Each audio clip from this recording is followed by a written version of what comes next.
Di sini saya akan menyampaikan tugas B5 tentang bagaimana cara mengenali dan menyikapi berita-berita atau informasi yang dapat dipercaya dan berita bohong atau hoax, serta juga cara memahami mengenai UU No 19 tahun 2016 tentang informasi dan transaksi elektronik.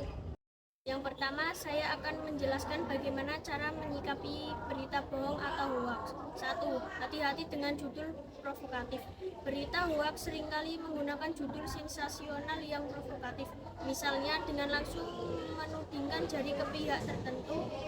Isinya pun bisa diambil dari berita media resmi, hanya bisa saja diubah-ubah agar menimbulkan persepsi sesuai yang dikehendaki sang pembuat hoax. Oleh karena itu, apabila menjumpai berita dengan judul provokatif, sebaiknya Anda mencari referensi berupa berita serupa dari situs online resmi. 2. Cermati alamat situs. Untuk informasi yang diperoleh dari website atau menyantumkan link, cermatilah alamat URL situs dimaksud. Apabila berasal dari situs sebelumnya terverifikasi sebagai institusi resmi, misalnya menggunakan domain blog, maka informasinya bisa dibilang meragukan. 3. Periksa fakta. Perhatikan dari mana berita berasal dan siapa sumbernya.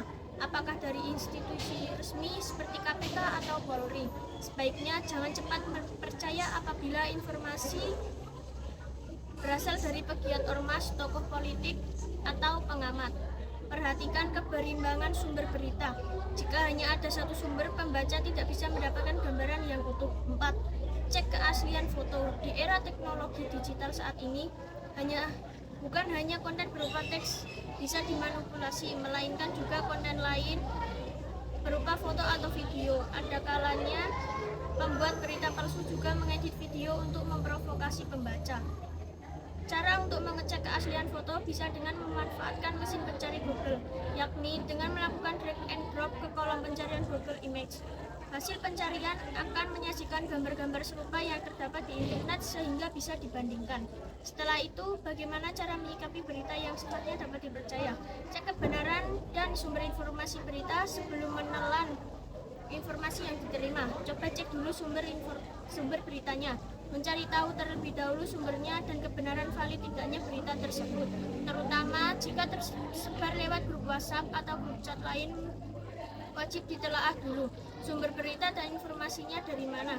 Jika tidak ada sumbernya, maka skip atau tidak usah percaya.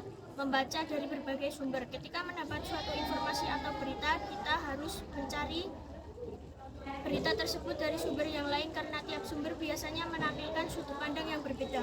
Mengetahui suatu informasi tidak hanya dari satu pandang sangatlah penting. Dari perbedaan sudut pandang tersebut, kita bisa menyimpulkan mana yang benar dan mana yang tidak. Tidak termakna judul. Banyak berita yang menggunakan judul yang sangat sensitif atau bahkan biasanya dilebih-lebihkan sehingga banyak orang tertarik untuk membacanya. Selanjutnya, tidak hanya mengatasi dan menyikapi berita hoax, ada juga perlu dipahami mengenai Undang-Undang Nomor 19 Tahun 2016 tentang Informasi dan Teknologi Elektronik. Mari kita cari tahu. Apa sih UU ITE? UU ITE pertama kali disahkan melalui UU No 11 Tahun 2008 sebelum akhirnya direvisi dengan UU No 19 Tahun 2016.